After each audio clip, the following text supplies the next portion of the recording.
Welcome to Catholic Ed for All, your insight into topics of special education and Catholic schools.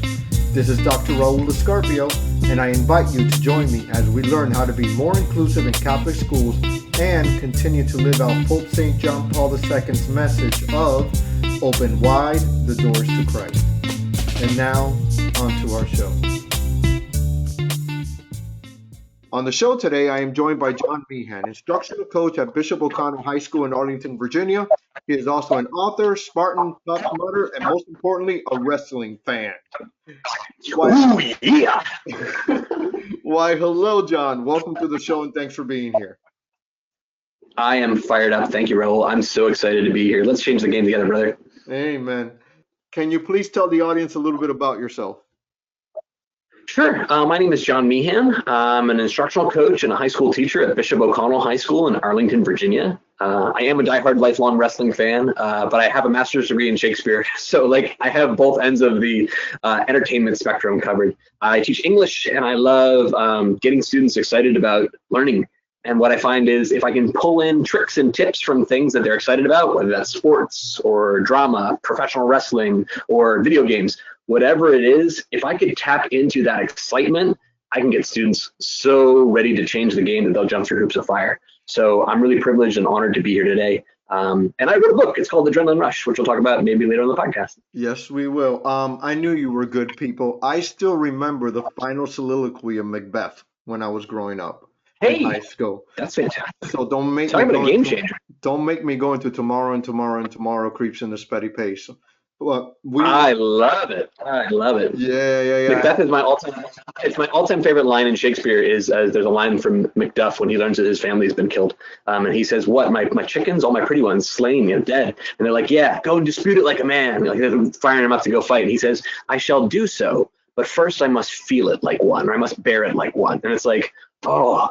That's so much better than just being toxic masculinity, go, kill. It's like, no, what it means to be is a person of dignity and empathy, and to sit there and allow grief to be a part of the human condition. It's just a beautiful thing. It gives me chills to even talk about it. So yay, Shakespeare. Yay. And there's also one, and this is my last one, Taming of the Shrew, when I think it's like wedding night or whatever, and they're calling him off to war or something like that, John.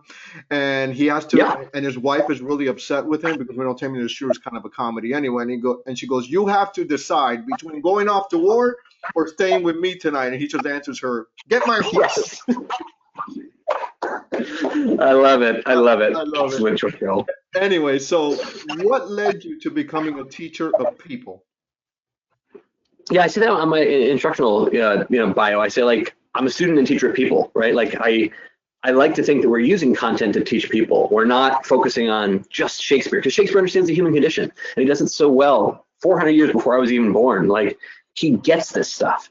And I think that's it. Is I'm fascinated by people, by puzzles, by things that need solving or need understanding, and this Aristotelian understanding of the all men by nature desire to know. It's a very Catholic way of looking at the world, right? What is the secret of the human condition? And to me, I got into teaching because I love digging through those boxes and saying, let's look together. I don't pretend to have all those answers. I'm fascinated to be on that journey. And the beauty about Catholic education too is being an English teacher, you kind of serve as a de facto philosophy department, and you can just talk about the human condition through the lens of book 1, book 2, book 3, how we present ourselves. What does good research look like? What do credible sources look like? How do we convince other people? How do we make our cases? How do we defend? How do we affirm? How do we seek, deeper truths? And that to me is beautiful. It's life-changing. It's very life-giving too. So I try wherever I can in my classes to remind my teachers and my students, we're not just studying this content. We're studying the human condition. This is just the lens through which we happen to do it today. Fantastic. So let's talk a little bit about Bishop O'Connell and the role that you had there. Yes. We talked about students and the teachers. Tell me about the high school and tell me about what your role is there.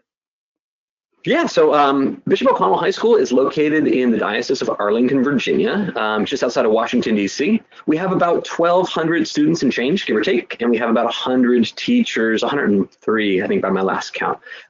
So the way the school works is it's a Catholic 9th through 12th grade. We have 4 diocesan high schools, and we are the oldest of the 4 high schools in the diocese. We have, like I said, about 100 teachers and, regular classes, English, math, science, history, world languages, whatever. But I was working there, I think 2 years into my tenure there. I started in 2012. I was working for about 2 years at O'Connell, and my boss came up to me and he says, "What do you want to do?" I said, "I want to change the world." And he's like, "I'm looking for an instructional coach. Are you interested?" And I said, "That sounds amazing." And then he walked away, and I pulled up my phone and I Googled, "What is an instructional coach?" Because I just said yes to my boss for something. When the boss asks you, you always say yes, then you figure out what it is later. So the way the coaching position works is I teach 2 sections of American literature. I've done that now for the last, I guess, 8 years. And I spend the remainder of my day working with teachers one-on-one, like a personal trainer, but with teaching. So we focus on student engagement or technology or pedagogy or just how to lesson plan, how to unit plan, how to help social emotional learning, how to help students with learning differences, how to get students on the spectrum, how to have students with cognitive delays or behavioral issues. Because if you went to a gym, a personal trainer would be there and say, "Raul, you're trying to run a mile. It's a different workout than Raul. You're trying to put up 200 pounds of a bench press." And we would pick up where you left off with your goals, and you would help co-create them and co-set them. And then we could follow up with, "Hey, last time you were here, you said you want to get that mile under 3 minutes short of where it used to be. You were at 12, now you want to get it down to 9. I bet if we push today, we can get it at 8:56. Now to do that, we'll have to boom, boom, boom, boom, boom." But so you kind of act as human Google in the building, and it really becomes job embedded professional development.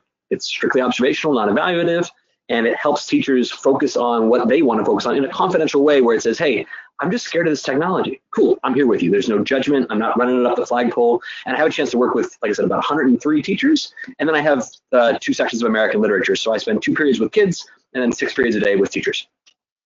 So do I ask you who's harder to teach right now? Teachers, straight up. Oh, Not even a blink.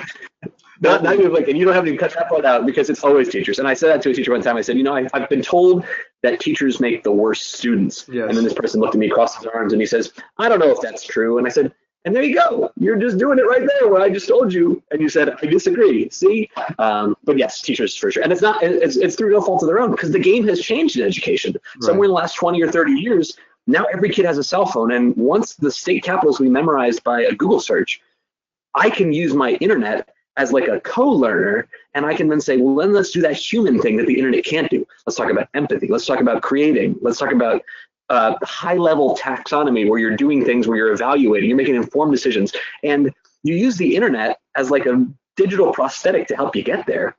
But all those things that we can be replaced by, machines are already replacing. They don't eat, they don't sleep, they don't ask for raises, they don't use the bathroom.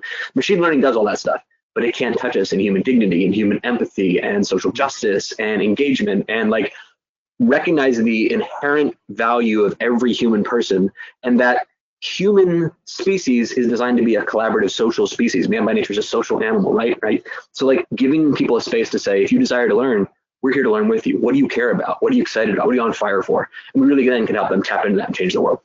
I think, and this might be a topic for another one. I mean, student engagement and teacher engagement in the classroom, since I think we've both done work on here.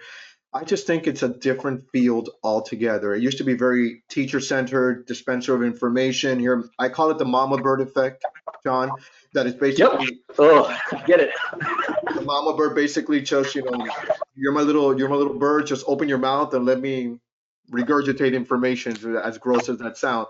And it's one of those. We're in a society right now. We're in a space in education right now that it's evolve or die, and it's gone basically away from the teacher and basically student centered, and a lot of people are scared of that.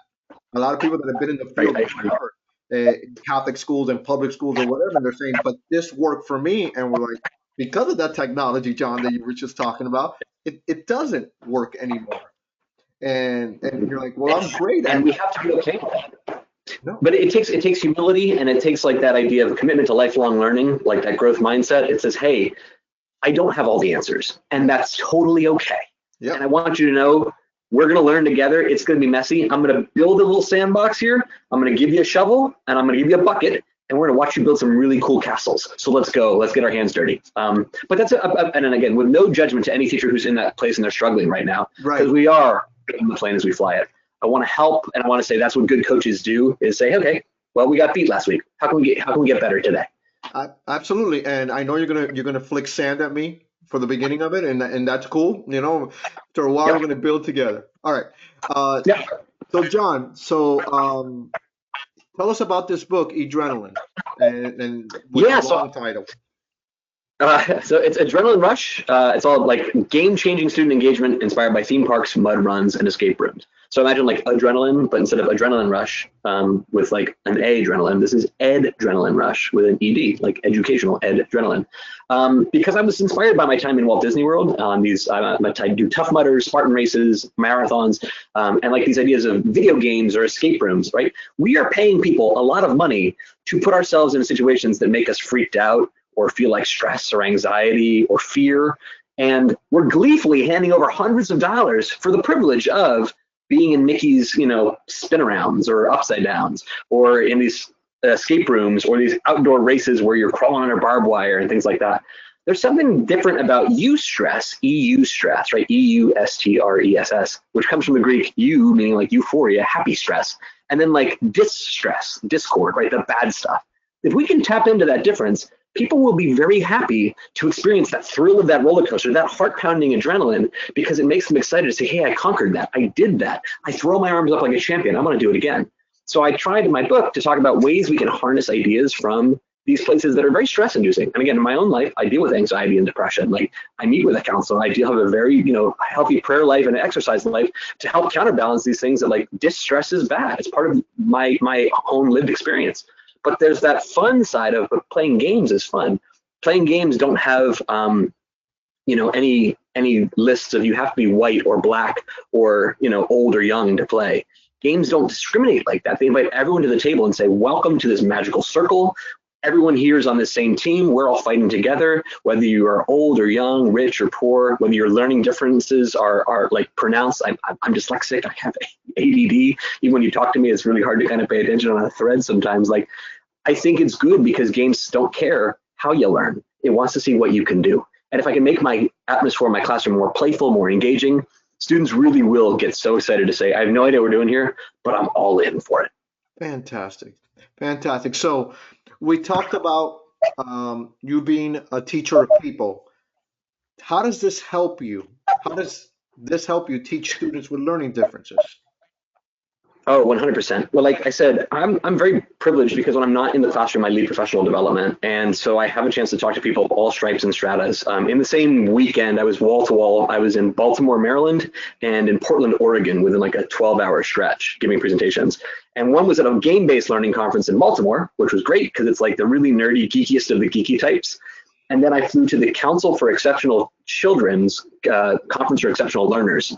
And that's for all these students with cognitive delays and students with like extreme or like, processing disorders or like, severe dyslexia, dyscalculia, dysgraphia.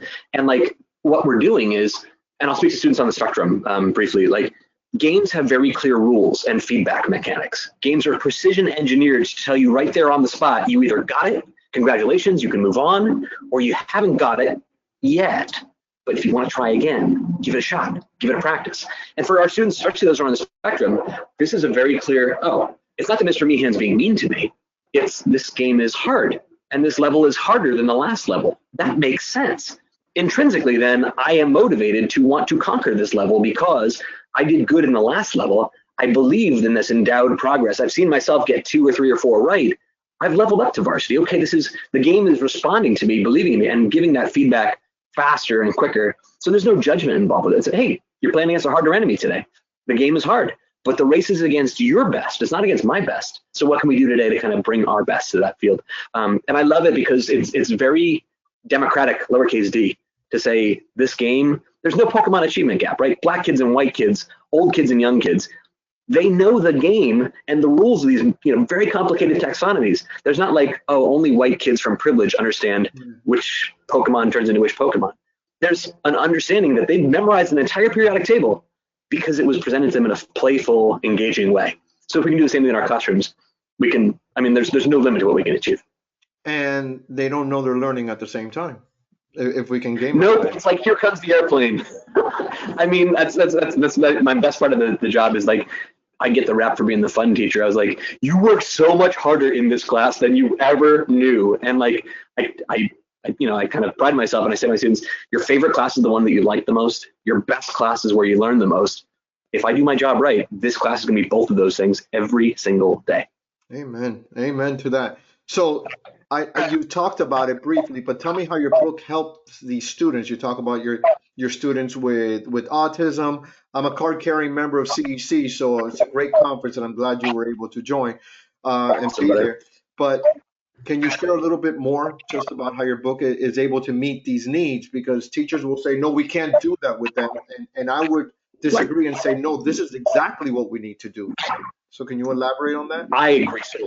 Yes, sir. So my mother is a career educator, and she was working in kindergarten basic skills. She was a special ed teacher and a reading recovery teacher for like 20 years. You know, when I pitched the book and I said blah blah blah blah blah, what I do in my classroom, she's like, John Michael, that's me in the house. She's like, everything you're doing in your high school classroom is what I do with my first graders. And I'm like, it's Montessori school on steroids. That's it. It's making a game out of how do you play? What would be the best way for you to learn today? Okay. And the game is adapting to your needs, where if you're making those foul shots at the free throw line, maybe I'm going to back you up and try a few 3-pointers. And once you made some 3-pointers, we're going to back you up to half court. And that feels fair because you've hit 2 or 3 or 4 or 5, and you start to believe you can because you've seen yourself in this class sink it and make it and progress. What games do so well is they level us up. They give us that endowed progress where you see 3 and 4 and 5 affirmations and validations. Now we're talking about Carol Dweck and mindset stuff. Like, Yes. you start to believe that elasticity because in game-based learning, it's fast feedback cycles. I say in my, the book, games deliver environments where it's safe to fail. And I use that acronym SAFE. It's specific, actionable feedback expediently. Right there on the fly, you know what you did, and you get a chance to do it again, whether it's a video game, an on-field game, a board game, a theme park, a mud run, escape room. It's, oops, that didn't work. Want to try it again? Want to try it again? Games are infinitely patient and infinitely stupid. If you're just willing to spend enough time pushing the buttons, you'll figure it out. That's how Mozart learned how to play the piano. That's how Beethoven learned how to play the piano. That's how, PewDiePie and Ninja learned how to play Fortnite. It's pushing buttons, seeing feedback. So giving those opportunities for faster feedback with no judgment, creating this environment where it's safe to fail forward. And I love that. And it really does, it builds up that social emotional, which is so much often lacking for our students who present with learning differences, because they feel like, I've been told I was the dumb kid, I was the loser kid, I was that low track kid. It's like, no, you're awesome. I believe in you. Just try this one thing. Oh, you did that? Can you try these 2 things? Ooh, how about this 3rd thing? And then they start to do it. Absolutely. And it also presents it from different modalities and not one specific one. So it allows them to excel because we all know that we have our visuals, we have our kinesthetic tactile. So, I mean, right on, brother, power on. So there's a rumor going around that you're working on a new book right now, and it's very hush hush. All you do is share Hush, hush, allegedly. how many words you're up to, how long you're plodding through it. Come on, John, just 58,000 or so. Yeah, I mean, well, here's the deal. Right before COVID, I was working on another book, and I was inspired by the idea of live events. I was talking about like sports and spectacles and showstoppers. I love the idea of like Broadway shows and live events. Go and see my New England Patriots. If you're not a Patriots fan, I will pray for you. That will be edited out, folks. No, I'm kidding. That will be edited out. But like, WrestleMania, right? It's dumb, it's silly, but we're all in on the joke together. We don't take ourselves so seriously, but we're here for a serious good time. I loved it.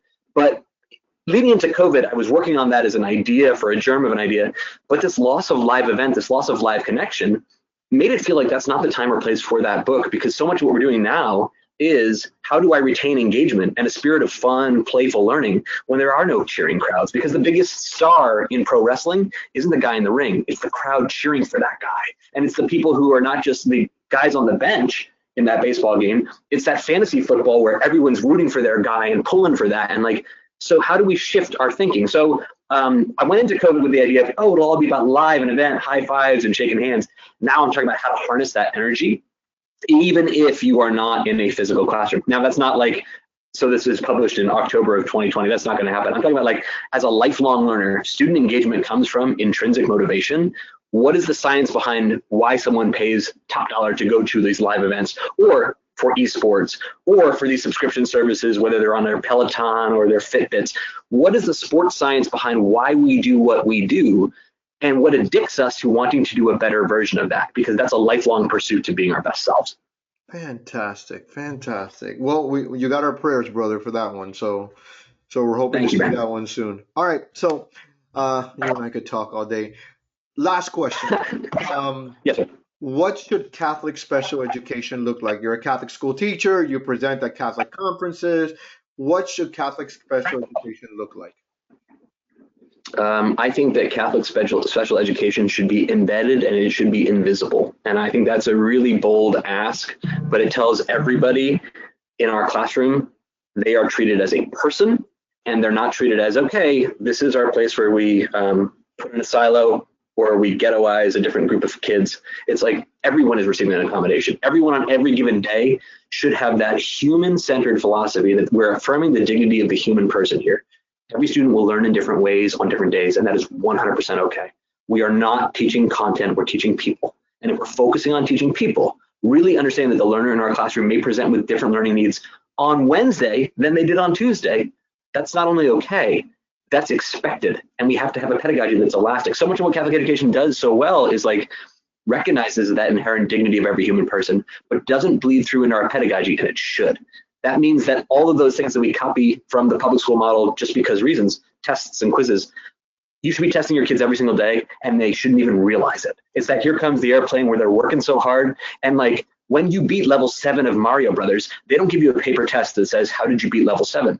They give you level 8, which is harder level work. And so giving our students a chance to level up their skills and start to believe in themselves and encourage them, where they see themselves as readers, writers, speakers, presenters, researchers, like advocates for social justice, giving them authentic moments to connect with that. And that's every child in any gamut you can think of is treated as a special education, because every child is special and they should be treated that their learner profile is different, it's fluid, and it needs individual attention. And it's a lot of work, yes, but that's why we do this work. It's not called a paycheck for play. We're here to put in some serious work. We don't take ourselves so seriously, but we love the work that we do. Amen, brother. So we teach the individual and not the class. Imagine that. Imagine that. John, I want to thank you for joining me today. I wish you nothing but prayers and blessings as you continue this ambitious mission that you have. It's been a thrill ride for me, brother. So God bless you in everything that you do, and you have our prayers. Thank you guys so very much. I really appreciate it. Let's hang out on Twitter. Let's catch up and let's change the game. Amen.